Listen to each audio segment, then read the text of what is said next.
We are here live on Morning. November 11th. How was your morning so far? So far, so good. I've been up probably since about 4:30 or 5, but doing pretty well. I know you get up early as well. Yeah. So what you mentioned, hello, Harriet. You mentioned that you were with a veterans group earlier this morning.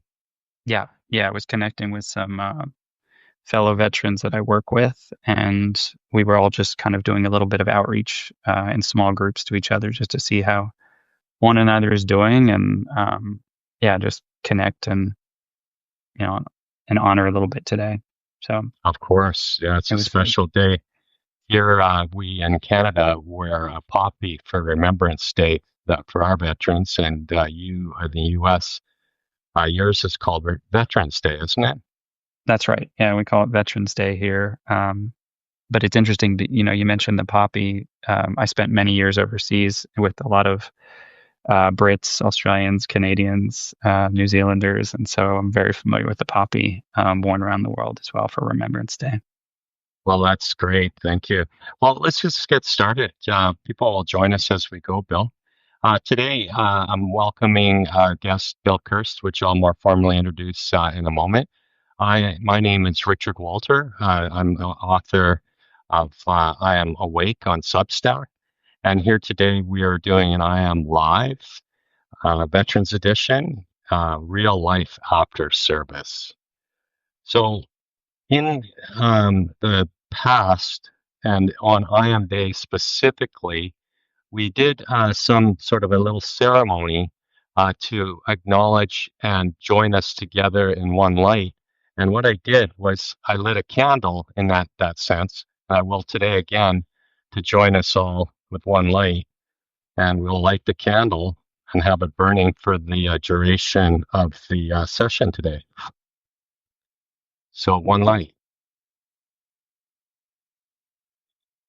So this morning, some of you that follow me on Substack may have seen that I did a particular post acknowledging and honoring the Remembrance Day here in Canada and Veterans Day in the US.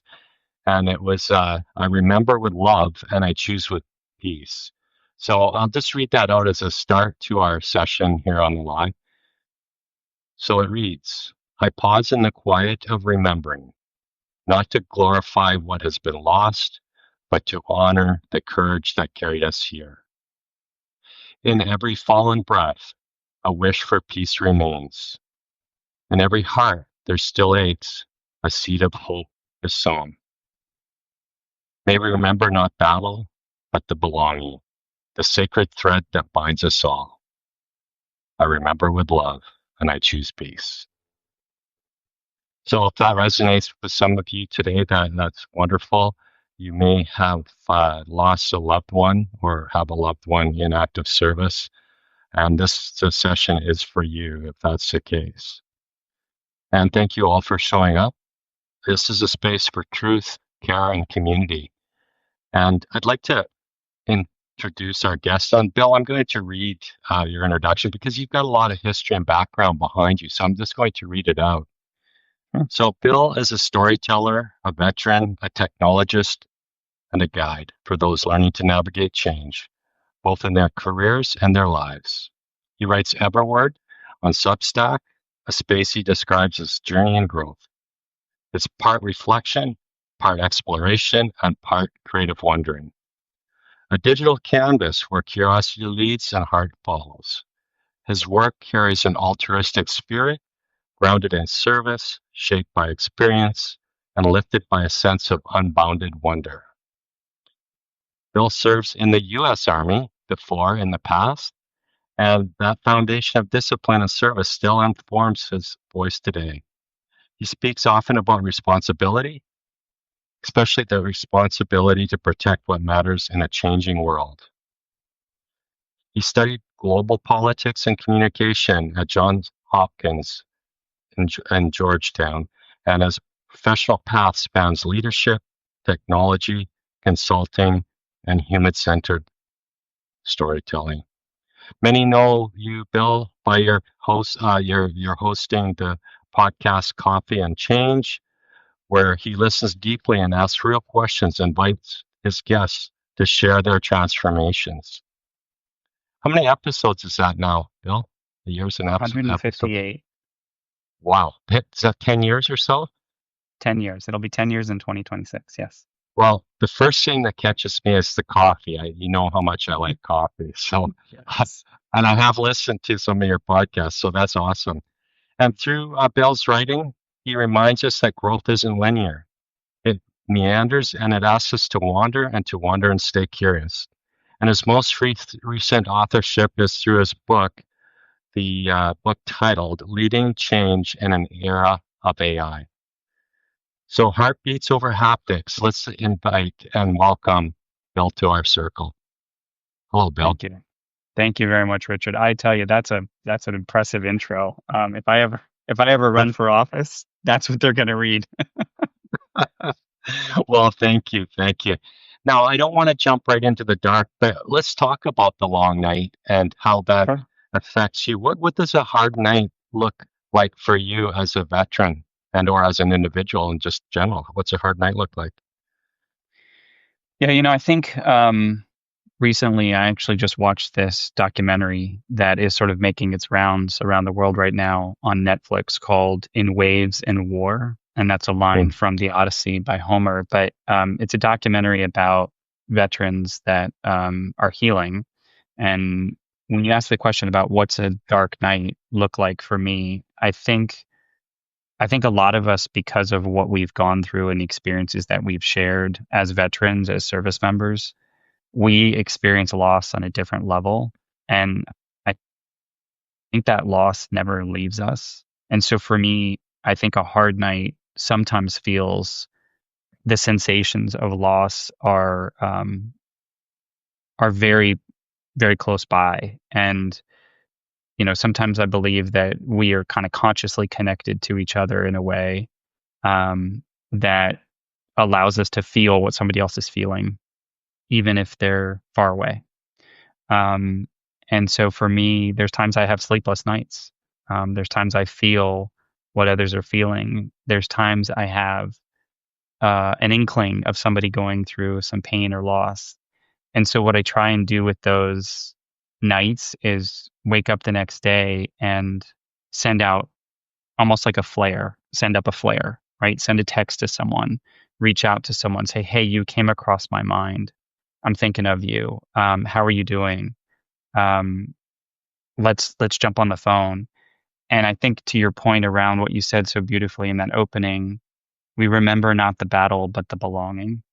And for me, every hard night, every dark night, there still will be a dawn. And I know you love to spend time in the dawn Mm. hours. And that's what I remember. That's what I hold on to. And I try and use the dawn as not only remembrance, but a place of belonging.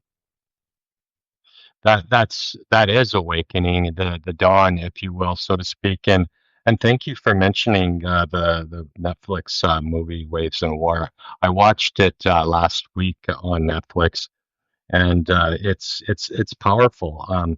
Marcus Capone, ex-Navy SEAL. It's basically all Navy SEALs and the team that they belong to and their brotherhood. And that's one of the things that I noticed, even post, as they're now in civilian life, but they still feel the team. And you talk about reaching out to someone, and that was one of the things I picked up so strongly in the movie is that these men, and it's about three-quarter men in the movie itself. Not to say that women aren't affected, but the movie depicted these three men and the challenge they had asking for help and Yes. and seeking that support because we're supposed to be all tough guys, right? And we're not supposed to cry. So tell me, what gets in the way of asking for help from your point of view, Bill? I intentionally wore this shirt today because this is an Under Armour shirt. And I'm not pushing the brand, but it's a reminder to me that even when we take off our armor, our external armor, we still have a lot of armor underneath. And I think that's what gets in the way, Richard. I think we have all this invisible mesh wire armor underneath our rib cages that has been built up over years and years, and societal expectations of, you know, we can't we can't show weakness, we can't emote, we have to be the one that carries, kind of like Atlas, the whole Atlas held up the world. And that amount of expectations for anyone is unjust and unfair. And I think what gets in the way of us feeling into our own healing is all of that expectation and all of that under armor. And the only way that we're going to move through that, move beyond that, is to see it modeled for us, which is why that particular documentary was so powerful for me, because these, as you described, these are the penultimate, right? When we think of Navy SEALs or Rangers, Green Berets, Special Forces, right? We they are described to us as the penultimate um, of strength and of masculinity in this case. And these are still men who have hearts, and their hearts are broken, and they're healing, and the people that they love most um, are slipping away, and they're losing them. And I think to myself, what a disservice we've done for so many people to say you have to be the strongest, you have to Yeah. be um, the opposite of vulnerable, you have Hmm. to hold everybody else up at your own expense. And that to me is what gets in the way. And I understand that we as a society, as a greater citizenry, we are always redefining what these definitions are for a collective. But I'm a believer that we have to do it for ourselves as individuals Yes. first, before we can understand it and see it and recognize it as a collective. So I believe we have to model it. And I loved how those men and their wives, for that matter, their wives and their children, which are very much part of that documentary as well, they modeled it. They modeled what breakdown and healing and holding and growth and post growth looks like. And this is where I think the veterans experience is very unique. We are always in a post growth era. That's so true. And now I do want to suggest my experience in the Canadian military in the Army with the airborne. Um, and I've seen all the movies on the Navy SEAL training and never been on their training, but I know our training, it wasn't the best in terms of how to go about building people, men in this case.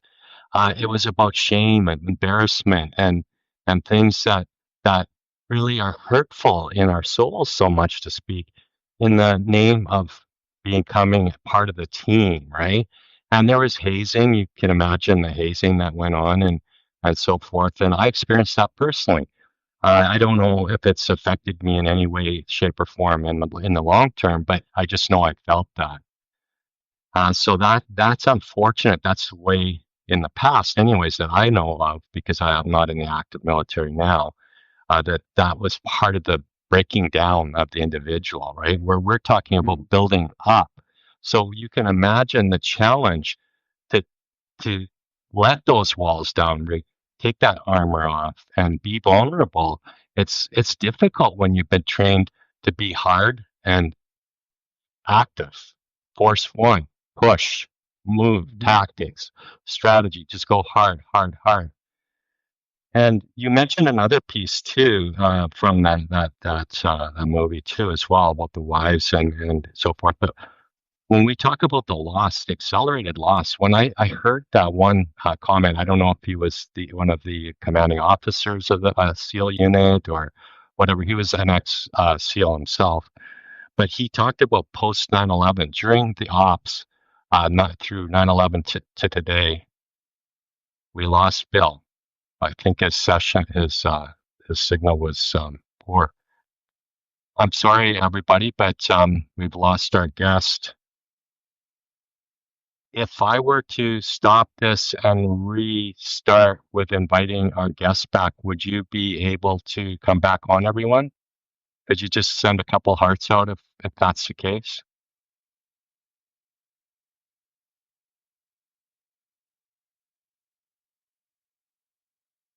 Okay, I'm going to end this and restart it again and include Bill back, okay?